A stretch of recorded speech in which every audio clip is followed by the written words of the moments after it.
Ang sabi niya, pinaka-worst na, sinabi ng isang anak sa isang ina, Mama, hindi naman talaga kayo ang tunay na may-ari ng buhay namin. Ginamit lang kayong instrumento ng Diyos para mailuwal kami.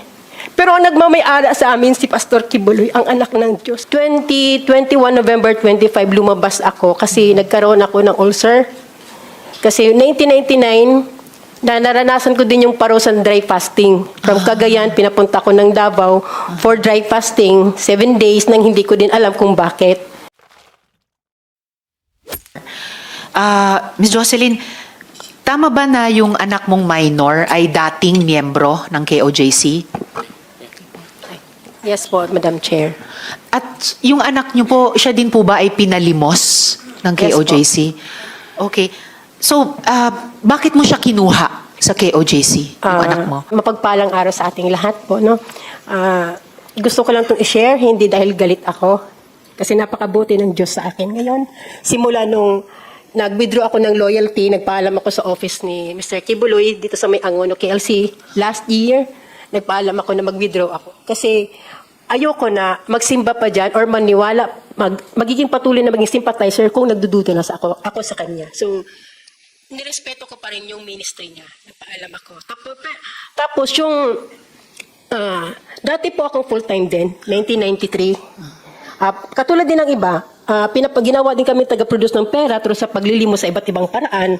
Ako, umaakyat ako ng bus, gamit yung mga iba-ibang association, lahat-lahat na lang ginawa namin. Practice.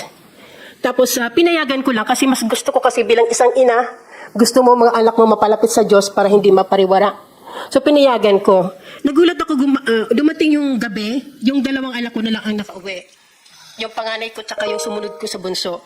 Yung 13 years old ko, hindi nakauwi, hating gabi na. So, wala akong alam. Inano ko yung ministro nila assign kung nasaan. Tinanong ko through chat. Hindi rin niya alam. Tapos nalaman ko na lang sa may kapitbahay ko na member din nila na dinala pala yung anak ko, 13 years old, sa tinatawag nilang glass house. Itong glass house na to, ito yung dinadalhan nila ng mga young people na nare-recruit nila for training sa logistics, yung pagtitinda. Doon nila dinadala sa glass house. Exclusive yun sa mga young people. Doon nila dinadala. Tapos hindi ko kagad na, wala akong means of communication sa anak ko kasi wala naman siyang cellphone.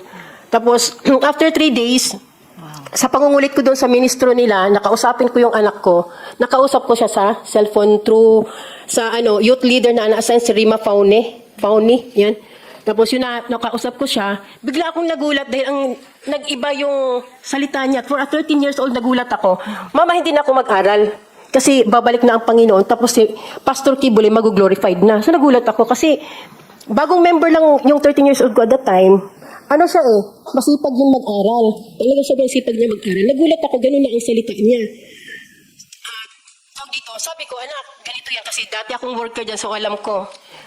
Kahit pa mag-glorified si Pastor Kibuloy or bumalik ang Panginoon, magpatuloy ang mundo, hindi totoong matunaw ang mundo. Kailangan mong mag-aral kasi yun ang tama dahil minor ka. Tapos hanggang sa hindi ito na yun. Ito na yung ito na yung gusto ko. Magtinda na lang habang buhay para sa anak, para kay Pastor Kibuloy, kay gusto daw niya makarating sa 7th heaven. So, ibig sabihin, sabi ko, Nak, mayroong nagsabi sa'yo, kasi hindi mo alam yan bakit mo masabi, 13 years old ka lang, new convert ka lang. So, mayroong nagsabi sa'yo niyan. Ayaw niyang aminin.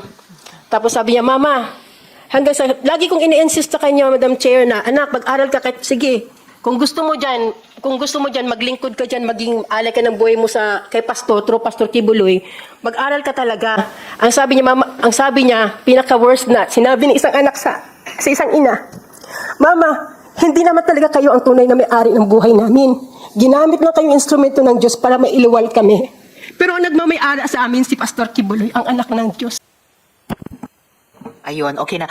Actually, Miss Jocelyn, talagang, sa puntong yan talagang napakasakit marinig at nakakabahala sa isang ina. Pero baka senyales din ito na kailangan din natin pagkatapos nyo ngayon marinig si Mr. Quiboloy at marinig sina General Torre bago lalong sumama yung panahon. So kung maaari ko kayong pasalamatan sa punto pong ito, Ma'am, pwedeng- pero kung mayroong pang mga tanong mamaya please take Ma'am, pwedeng, on. last na, inanong ko na Sige lang, po, patuloy sige po, Miss Jocelyn. Kasi dito po, nagpatuloy na siya doon, tapos, dahil sa ano ko na ipag-aralin siya, dito ang pinakamalaking problema, ma'am, dahil pineke nila yung pag-aaral ng anak ko. Kinuha nila yung report card, previous report card ng anak ko ng grade 8, tapos PSD, kunwari in-enroll nila. Pero sa isip ko bilang isang ina, paano ang isang bata nakakapag-aral ng mula umaga hanggang gabi, madaling araw, nagtitinda ng otak? Di ba hindi hindi dapat? Paano makapag-aral isang bata? 13 years old lang yung anak ko. May sakit pa siya sa baga kasi mahina ang baga noon. Lagi ko sinasabihin may sakit sa baga ang anak ko. Tapos ma'am, nung time na sinasabi nila na ini-insist ng youth leader na nag-aaral yan te. Ito yung Rima Fauni. Opo.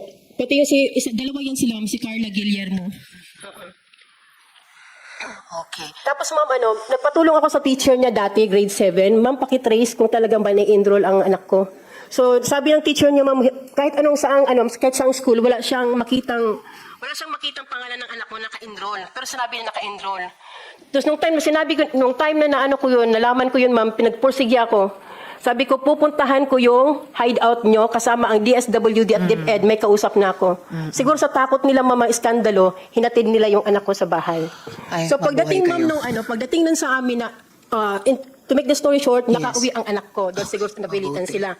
Pag-enroll ko ma'am ng grade 9, sinubukan ko i-enroll ulit sa grade 9. Kahit sinasabi nila na na-enroll sa grade 9, sinubukan kong i-enroll sa grade 9 para makita ko kung anong reaksyon ng bata. Kasi kung totoo nag-aral siya, niya ako, mama, hindi. Kasi na-enroll na ako doon, nag-aral ako. Wala siyang kahit anong reaction, ma'am. So, na-confirm ko na hindi talaga siya nag-aral. Tapos isa Salamat, pa, Miss ma'am, Jocelyn. pinatanong ko po sa teacher, pina-interview ko, ma'am, siya sa teacher. Kung nag-aral ka, sino ang teacher mo, kung online man, o sino ang principal mo sa JMC. Ma'am, Yung Jose wala po Maria siyang College. alam. Okay. Wala po siyang alam. Okay.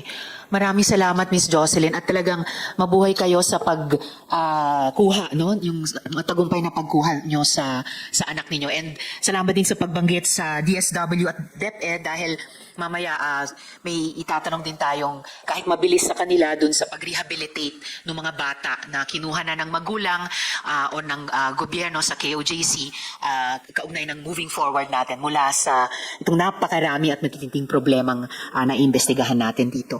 Maraming salamat, Miss Jocelyn. Paki-stay Yes, ma'am. on sa hearing natin in case Yes, po. may iba pang mga kaugnay na Yes, ma'am. tanong. Maraming salamat Salamat din po.